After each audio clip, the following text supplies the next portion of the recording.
And social media addicts, the Senate's introduced a bipartisan bill to ban TikTok over national security concerns. The FBI warns the Chinese social media giant could hack Americans' phones to spy on them or censor the content that they see. Joe Khalil has more from Capitol Hill. Good morning, Joe.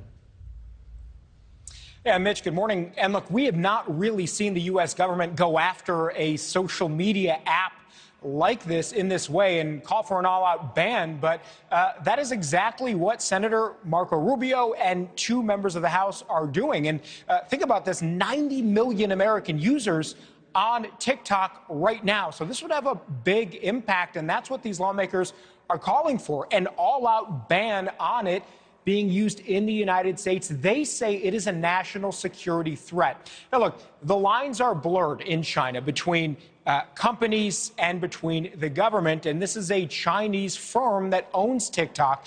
It's called ByteDance, and the concern among lawmakers is that it is by law the Chinese government is entitled to firms that work there collecting all of their data. So presumably that would also mean data that TikTok collects from its American users as well. And the FBI has expressed concern about this, about the Chinese government having that data. Other agencies as well have expressed that concern. American lawmakers here will tell you they also share that concern. So there is some reason here. Now, one of the House members that is a part of this effort, Republican member Mike Gallagher from Wisconsin, put out a statement I thought was pretty strong here.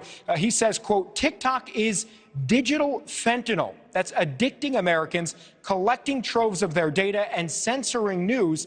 Allowing the app to continue to operate in the U.S. would be like allowing the USSR to buy up the New York Times, Washington Post, and major broadcast networks during the Cold War." He went on, "No country with an even passing interest in its own security would allow this to happen." Now, the bill is a long way from actually becoming law. And right now, in terms of a timeline, we don't really have a clear picture.